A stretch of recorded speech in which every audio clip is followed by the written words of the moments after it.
Welcome to the Intentionists podcast, where we explore the interplay between intuition, spiritual health, and everything in between. I'm your host, Amy Schreiber. And I'm Hilary Zwallen. Our intention is to create a dialogue that inspires you to consciously forge your path with curiosity and compassion for life and its mysteries.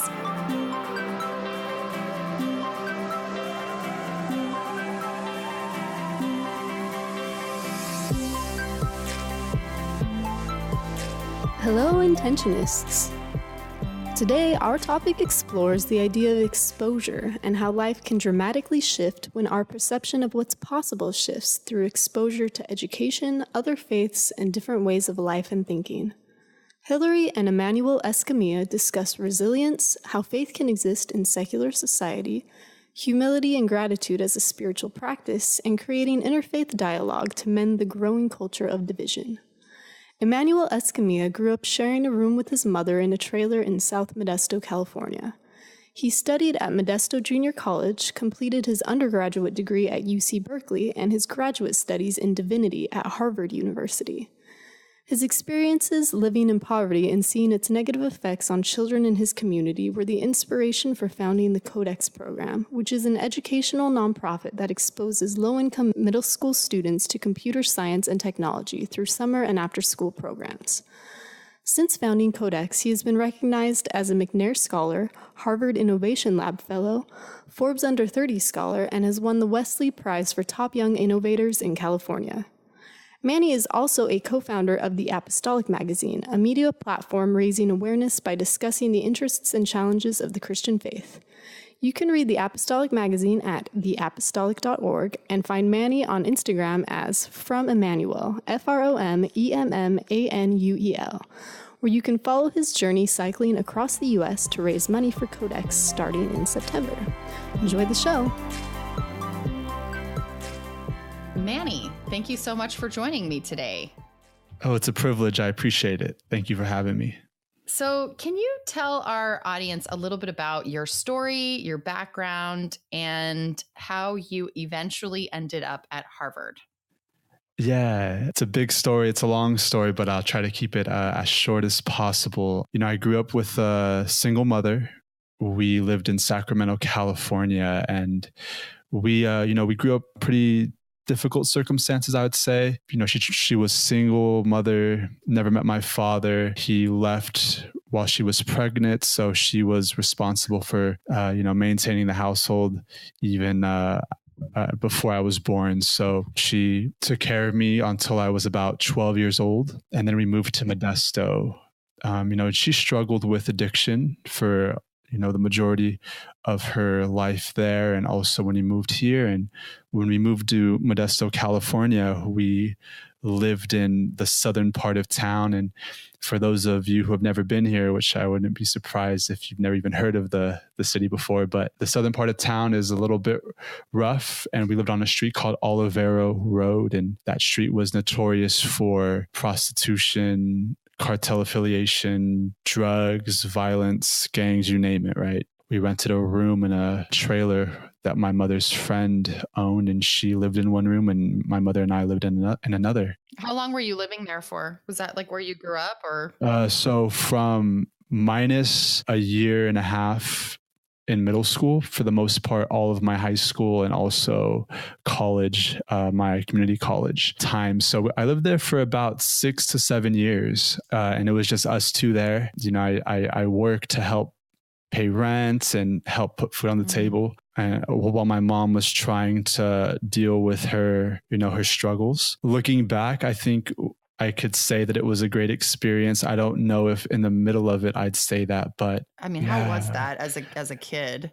I think the beautiful thing about being a kid is that we're very innocent, and that there is this, this frame of viewing the world that's naive, and you can keep yourself busy. I think we have the best imaginations as a kid. So give a child a basketball or a baseball bat and they'll be happy, right? And so I'm thankful that as a kid, I kept myself busy with sports and I had friends that I could hang out with. But, going home and, being embarrassed to have your friends come over, a lot of, I think a lot of insecurity about you not being like other people, or you not having the same things, or, you not wanting to be found out, right? Those types of things were definitely there. So it was difficult, but, from the outside looking in, I think many people would think many negative things about those areas. And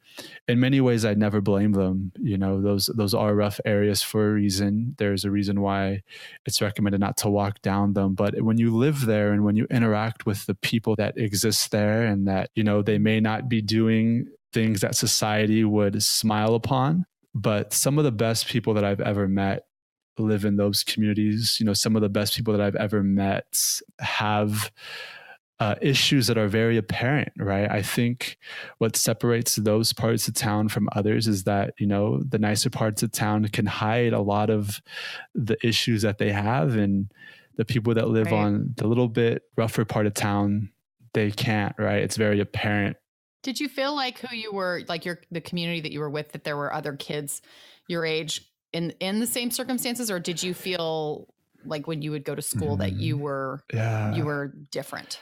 Yeah, I think for me, it was two different worlds, right? In high school, I didn't go to the school that most of the kids that lived around me went to. I was bused to a different school for sports. And, it was different going to a school in a more affluent area. It took some time for me to be able to understand how to exist in that place. I had never really been around people of a certain culture, or people who, at the age of 16 had their own cars.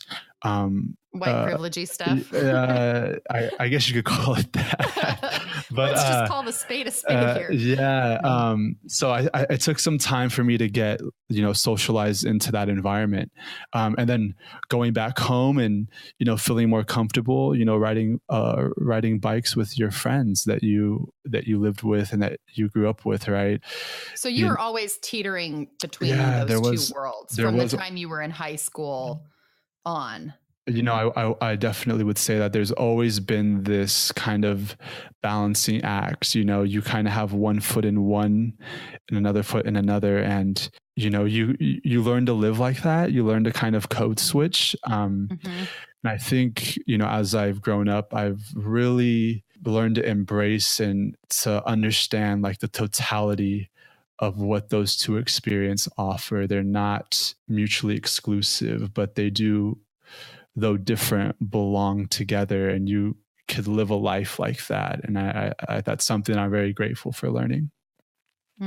So this brings me to my question about resilience. And I know we'll move on to like the education stuff. I'm just interjecting here in the middle of your story. Yeah, no worries. But this idea of my husband and I were on a road trip recently, and we were talking about this concept of resilience and how I think it's a pretty underrated quality in the human experience right now. We hear a lot about vulnerability. We hear a lot about, drive and motivation and certain values that are upheld by society. But I think resilience is one that, especially as I get older, I think, wow, what made the difference for this kid versus this kid, right? And what do you think in your experience, given the difficulties in your upbringing and the challenges you faced as a child to get you to where here you are, like you've started all these amazing programs, you've gone to Harvard and graduated, you've got the world in front of you.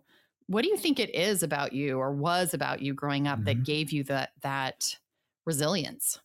Yeah, I think that's the $1 million question, right? I feel like I get asked this question a lot, and sometimes the answers that I give are never what people want to hear, I feel. But for me, I think obviously my faith was a huge part of it. I began going to church in high school, so I'd have to say that that's definitely a big, if not the biggest aspect that I attribute all of the things that I've been able to experience and accomplish in my life. But I really see two things that stand out. I think that as like a high schooler child, right, as somebody who's an adolescent, who's not an adult yet, for me, the biggest thing that built this sense of resiliency is this idea of exposure.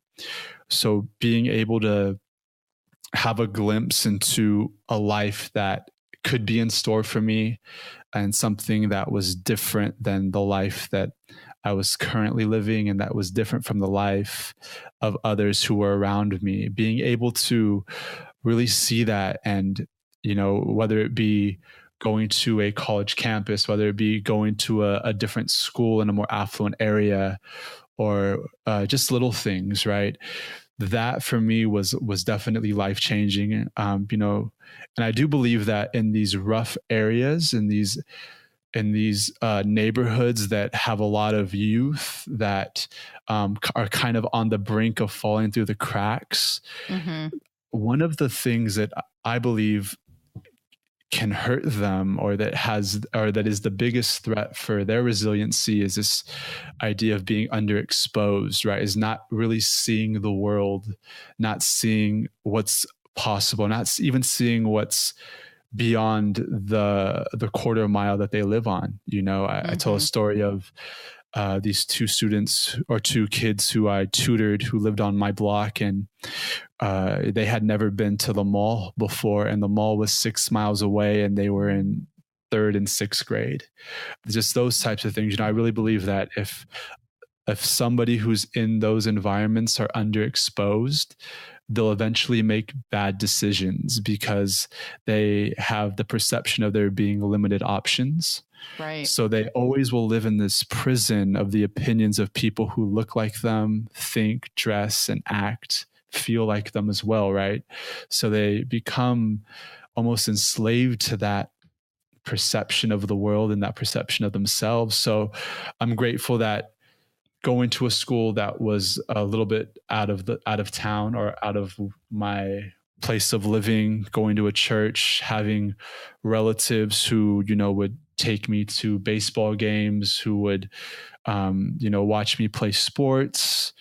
Those were little things that built this curiosity of what was available and what the world could offer to me. And I think that's part of this key to resiliency, is this curiosity. If you're curious, and if you're always wanting to see what's possible, failure and barriers and things that may be perceived as speed bumps don't really become all that big. Right. So tell me then, you're in high school. Were you always thinking, one day I want to go to some great college and I'm going to get out of Modesto and I'm going to, whatever you want to do, I'm going to go experience the world and rise above?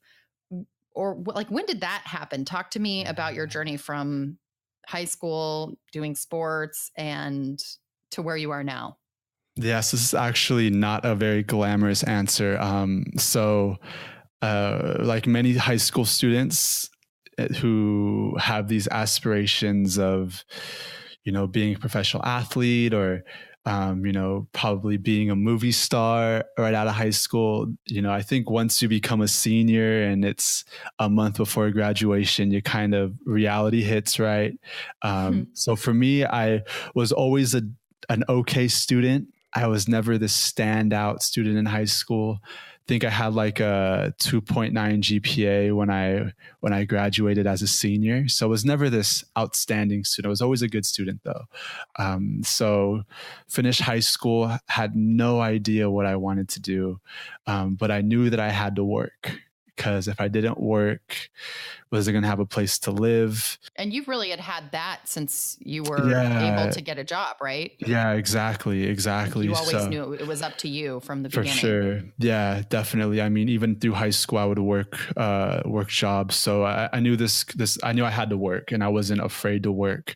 So it was actually, I attributed to this experience working in a warehouse. So right out of high school, got this job at a warehouse, didn't have a car. The warehouse was pretty far out of the way, and there wasn't any bus services to the job. So I had to ride my bike to this warehouse. So I would ride my bike to the warehouse, work 8 to 10 hours a day, just manual labor, picking up things. And I did that for a year. And I learned I learned what hard work was. I really did. It was like a really eye-opening experience. And I realized that it was something that I didn't want to do. And in this moment, I also realized this idea of balance. So I was working 8 to 10 hours a day, but I was also trying to go to school at a community college full time, so during that year of work, I had a withdrawal from 8 classes. So I didn't start college on the best of footing. I had 8 straight withdrawals on my transcript. So I had no grades, was on academic probation, which was really dug a big hole for myself. So that experience of working in this job that I didn't like, I just realized this is not what I want to do for the rest of my life. This is not how I'm going to pay the bills. So I kind of went all in school, and I said, you know what, if it's going to be any time, it's going to be now. Right. Okay. So then what? So then how did you recover from this? What was the next step after? So you're failing out of junior college. So then what changed? Yeah. So having experience working, it was all my eggs were in one basket. And I said, it's going to have to be school. Went full throttle with school. And again, like not being the best student in high school. So, it was just having to learn. I didn't have financial aid my first semester back. So I couldn't afford books. So I had to use reserve books in the library. So it really forced me to be in a library to get my work done because I couldn't buy the books. So it was really like a growing experience and learning how to be a student my first semester or two back at community college and trying to dig myself out of this hole. And after the first semester, I got straight A's. And then I told myself there's absolutely no way that I can get anything less than this now, right? I've kind of reached a small mountaintop in my education. So, I have to just go full speed ahead. And I think once I experienced that, I knew that I was onto something. And now it was just all about figuring out how to play the game, right? How to play or how to be successful in school and how to set myself up to have opportunities once it was time to transfer out of community college. You had mentioned to me when we talked before about visiting, was it UC Riverside's campus, and how that was just a totally life-changing experience for you because you had never been on a real college campus before. Will you talk a little bit about that? Because I know we wanted to talk a little bit about exposure and what that means. Yeah. So just going back to the point that I made about being underexposed, the first university that I ever seen was at the age of 19. And that's when I went to visit a friend who lived at UC Riverside. So we drove down there. We drove through LA. It was my first time in LA. I seen the Hollywood sign. I think we drove through Beverly Hills. So it was just like it's like an entirely different world than where I lived at. And these are things you just see in movies, right? So we went to this college. UC Riverside is a relatively small college in a relatively suburban area of the city. So we went there, and it was just mind blowing to see something that was so different from where I lived. There was tens of thousands of people who were my age, who lived in dorms, who looked like they were all having a great time. And I just remember it was something that I wanted. It was something that I wanted deep down. I remember coming back and telling myself, I'm going to go to this school. It was just something that was so different than anything that I had experienced or saw or thought was possible. So in addition to the experience of working, I would also say that that was a catalyst for completing community college, even still living in the circumstances that I lived in, you know, having to take the city bus to school every day and back home, and doing that rain or shine for 2 years. Those experiences were things that gave me hope along with my faith. So you finish up at JC and then you get into Berkeley, UC Berkeley. Yeah. So, and you decided to study religion, right? Mm-hmm. So talk to me about what your experience being, and you are, for our listeners that don't know, what is your specific religious faith?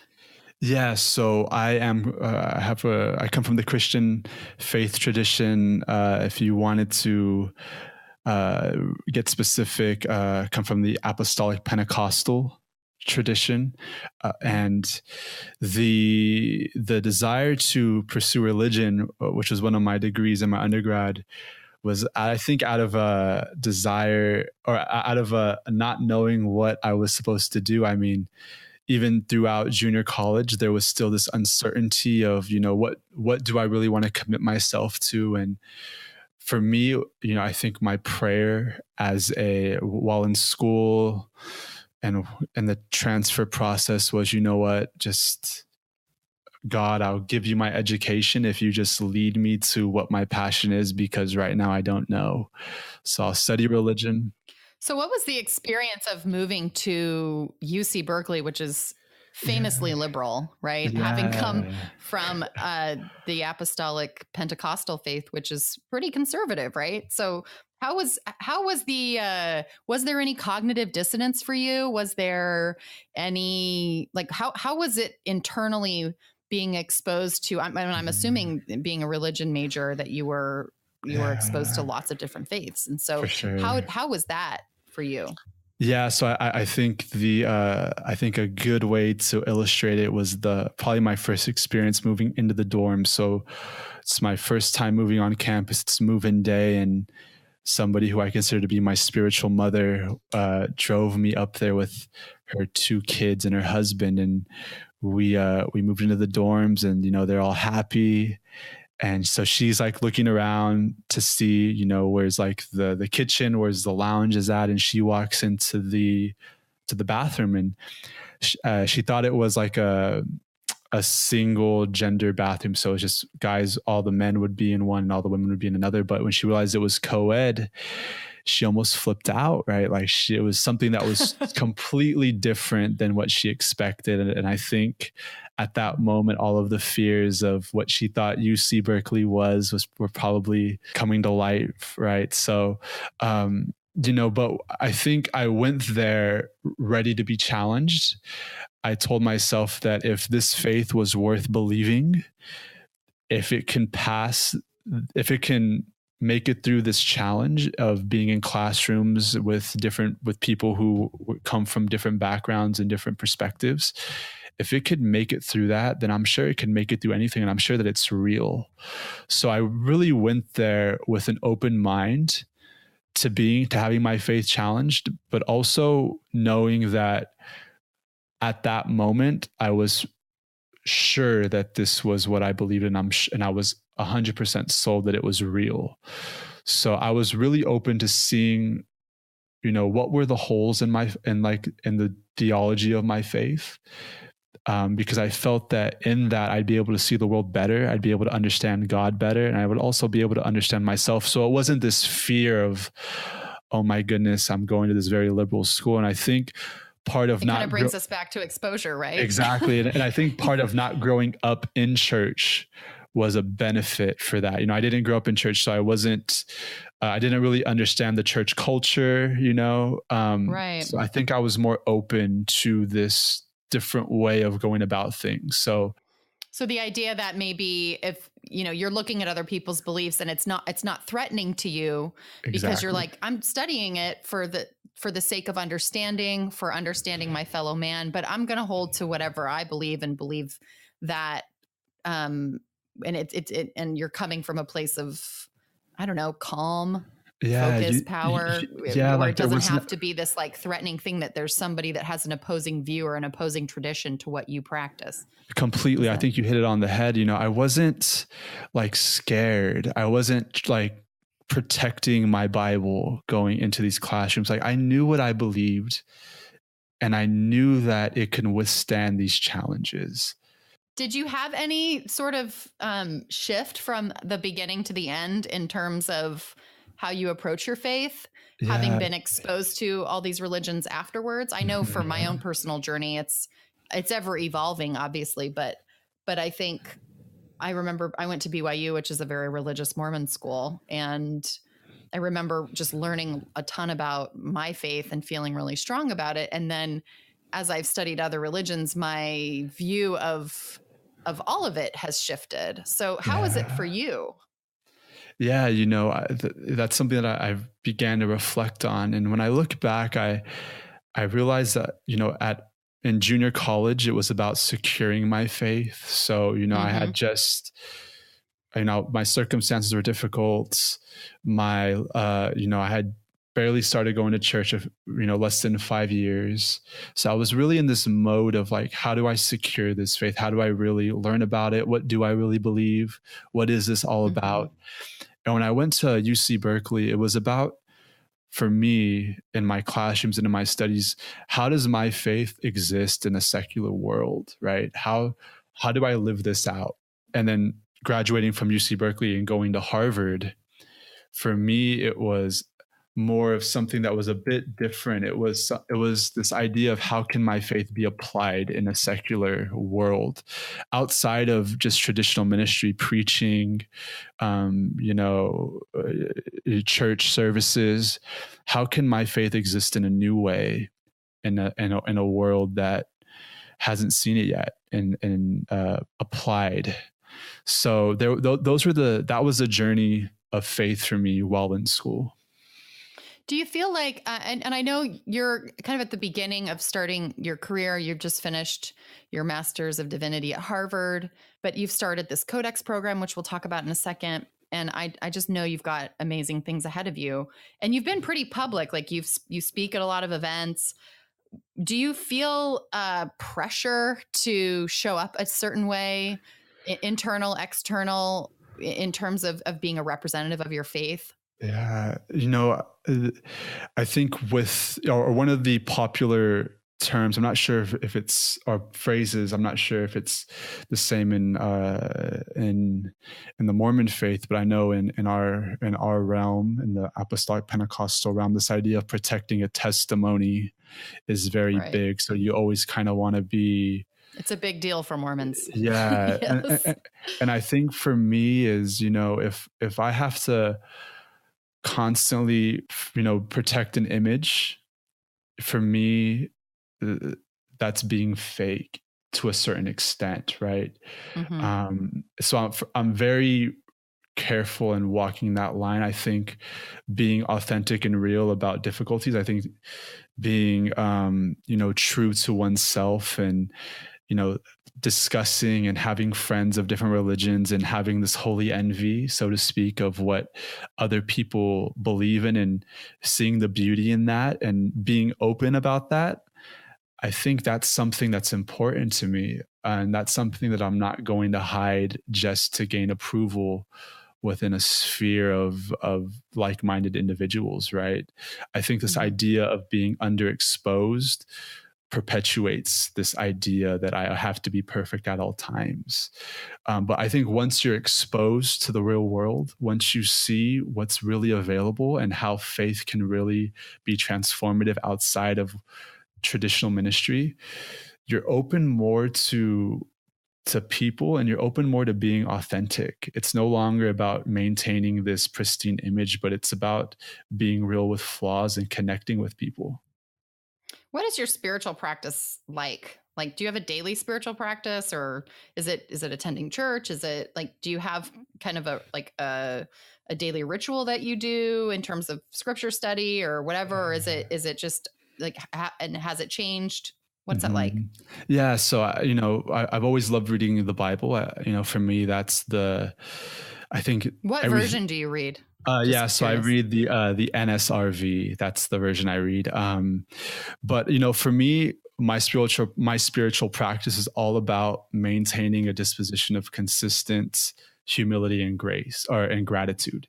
How can I always maintain humility in my interactions with people, in my prayers and devotionals to God, and how can I always be grateful? No matter if I'm going through difficult times or, celebratory times as well. So for me, that's what it's all about. And I do that through scripture reading, through reflection. So reflecting on the lessons learned, guidance that God has provided for me, and, and looking to, or looking at those moments that have happened in the past, and, gaining a sense of security that whatever is in the future will be taken care of, but also in meditating on my current state, and asking God how I can be better, how I could understand him better. And that really creates this deep level of submission and intimacy, I believe, with God. And so that's my daily spiritual practice, and it looks different every day. I'll go out for a walk while I'm at the gym. It's I like to keep things interesting.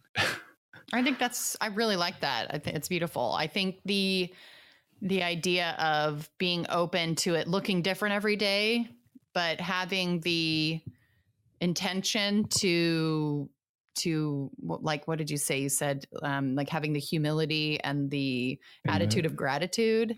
And maybe some days that means that you sit and you're studying the Bible, and maybe that means that some days you're doing a nature walk and observing the beauty around you. I think that's a really healthy way of approaching it. I like that a lot.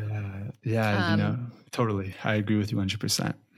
So you get to Harvard and you're studying divinity again, right? So you have your undergrad in religion. What was your major at Berkeley? Was that right? Religion? Yeah. So I studied religion, and then I also studied education at Berkeley, and then going to Harvard, it was still didn't know. I was like, all right, God, I was telling myself this, there's a lot of things I love, but this is working right now, right? So I'm just going to keep following this, and hopeful that he'll reveal something. So yeah, I went to Harvard as a Master's of Divinity student, and I think that was such a maturing moment of my life at Harvard.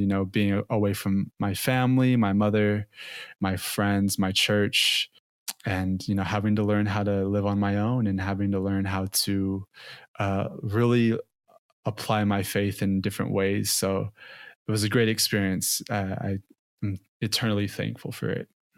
So you get to Harvard, and you started a few things, right? Did you start CodeX when you got to Harvard, or was it before? Yeah, so I started CodeX the summer before I began. So right after I graduated my undergrad, we launched CodeX that May.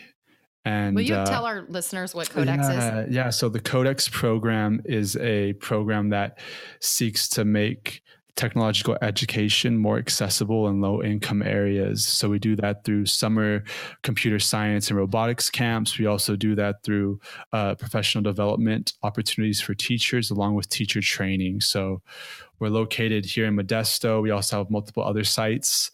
And it's all about making tech accessible to the San Joaquin Valley, right?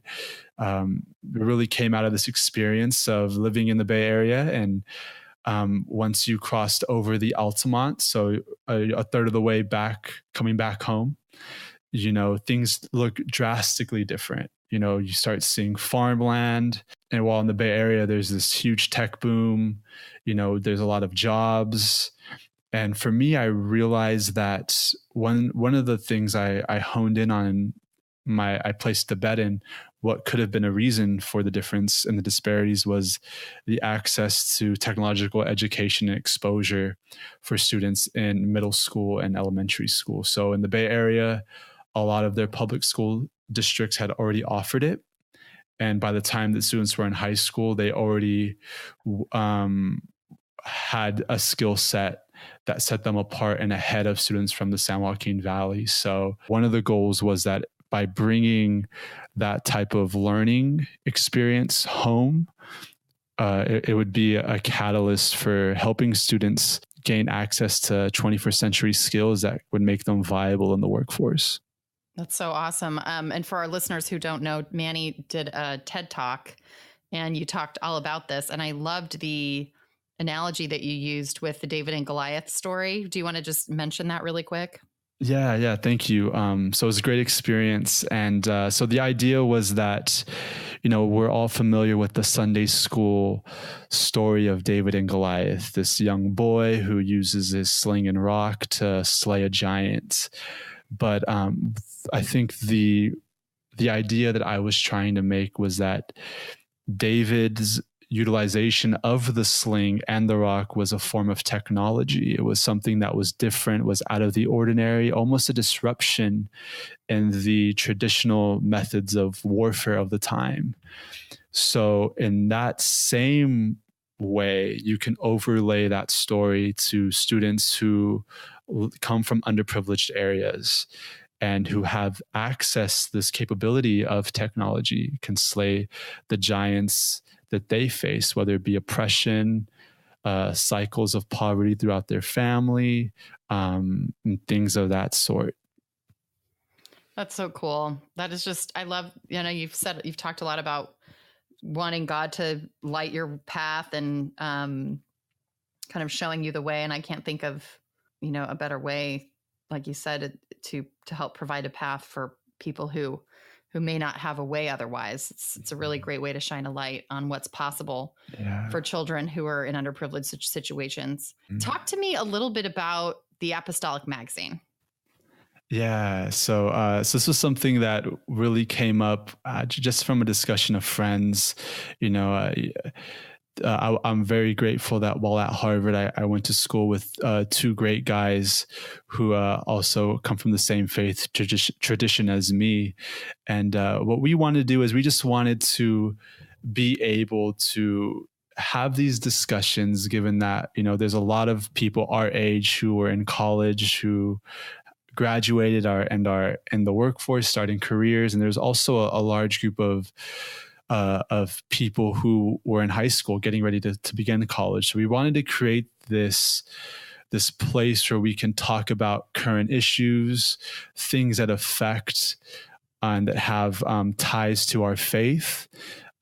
So we decided, to use Instagram as a platform to begin a magazine. So our magazine is directed towards millennials and Generation Z, and we're all about talking about topics that aren't really talked about in church environments. And our goal is to create an environment. We want to facilitate a dialogue, a healthy dialogue between people our age so that we can help move forward our faith. And I think in the long term, we really want to see this expand, beyond just our faith tradition. I think a lot of people our age have been blessed with this ability to, and this desire and curiosity to learn and to apply their skills, not only into the real world, but also into their faith, into their churches. So we really want to be a support for that. We really want to help people find that and talk about that. And we think it was an area that we could help in. So it's the Apostolic magazine. That's great. I've loved that account. And I know you said you were recently hacked. So if any of our listeners pop over there and there's not a ton of content up, that's why. But you guys are maybe going to be doing more later. For sure. We're actually planning on launching next week. So at the Apo Mag Instagram, you can also check us out at theapostolic.org. Great stuff on there. I love it because it's given me a window into the apostolic faith. I didn't know much about Pentecostalism, but it's been really neat to observe the community and observe the questions that you're asking the community. I think it's really important to pose thoughtful questions to highly conservative communities as well as highly liberal communities. I think that it's really important in our kind of divided state that that narrative of a nation divided is being reiterated, and that pattern is being laid down. And I'm like, I reject that. I think it's important that we, I was just driving through rural Nevada and rural Utah, and a lot of places where maybe coastal liberals would say racist bigots live out there. And it's like, no, these are people that would maybe give you the shirt off their back. And maybe there are a few racists there too, just like, they're like, we just have to find the middle ground and know that, always, I think there's maybe something in always thinking the best of people, and then also asking the questions so that we can understand the people that are different than us. Yeah, and shed a light on that. That's beautiful. And I completely 100% agree with you. I think the environment that we live in right now, both politically, socially, even ideologically, right? We're experiencing that. So this platform that we've developed, our hope is that it sheds light on our faith. I think when people see or hear about the apostolic faith, there's preconceived notions about people who do come from that faith tradition, whether it be they're ultra conservative or the way that they look, the way that they dress, the belief system that they have. So for us, it's a two-way street. Not only do we want to develop this sense of awareness and curiosity of the world and how our faith exists in it, but also how can we share our faith in a way that is new and in a way that challenges the notions that outsiders may have. So I'm really appreciative that in looking at our content that you're able to get a little window and peek into what we believe and how we live. Right. I mean, I've made it for myself. Just I'm trying to understand as many faith traditions as I can, because I feel like I was living my life in, where I was learning all about my faith of origin, which was Mormonism. And I've now left that faith. And so I look at other stuff like I want to give everyone the benefit of the doubt. I can see the good in Mormonism. I can see the good in Catholicism. And I'm really trying to like walk that walk.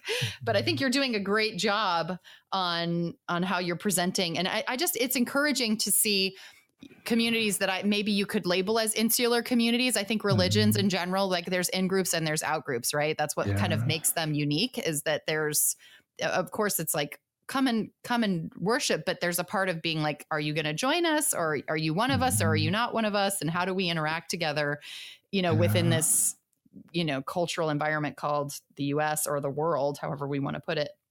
But yeah, I just think it's great. So Manny, what's next for you on your path? Yeah, I think that's a good question. I think it's really easy having graduated and whatnot to be overwhelmed with the possibilities. And, for me, I think it's in this journey of finding purpose in life. For me, it's no longer this big overwhelming thing that is always there and that you're concerned about finding or you're concerned about doing. For me, it's just about being faithful and serving the assignment in front of me. So what that looks like is in September, I'll be biking across the US. So from San Francisco to Boston, I will be riding a bike to raise money for the CodeX program. And then after that, we'll see what's in store. But that's my next journey. Documenting that on stories or Facebook, or where can our listeners follow you along on your bike journey? Yeah, so you could follow me on Instagram. We're going to be documenting it there at From Emmanuel, Emmanuel with 2 M's. So From Emmanuel. And that's where we're going to be documenting it. And from there, we'll have a link up where you can follow me via live stream. You can see my daily routes. It should take about 45 days. So if you're ever curious of where I am, middle of September, you could check me out on Instagram, and that's where all the information is going to be at. So I'll be documenting it daily. That sounds so fun. Well, Manny, thanks so much for your time. I really appreciate you meeting with me today. And for anyone that wants to connect with him, like he said, it's FROMEMM. Spell it out for me. EMM. ANUEL. Yes. I'm having a hard time spelling in this moment for some reason. Yeah. Spell out your Instagram handle so they can. Yes. Yeah. So it's at FROMEMMANUEL from Emmanuel. Perfect. And it's at the Appo Mag, and we'll definitely have links on the show notes blog post that we do for this episode. So if you are listening to this in sometime in the future and you want to know who Manny is, you can check it out there. Thanks. Right. Thank you for having me. I appreciate it. Before we part, we'd like to say thanks for listening, and we hope you'll connect with us on Instagram, Facebook, and YouTube. We would love to hear from you and appreciate all feedback, shares, and likes. To learn more and subscribe to our newsletter, visit Intentionists.com. And no matter where you are or what you're creating, we send you love and invite you to breathe and begin. See you next week.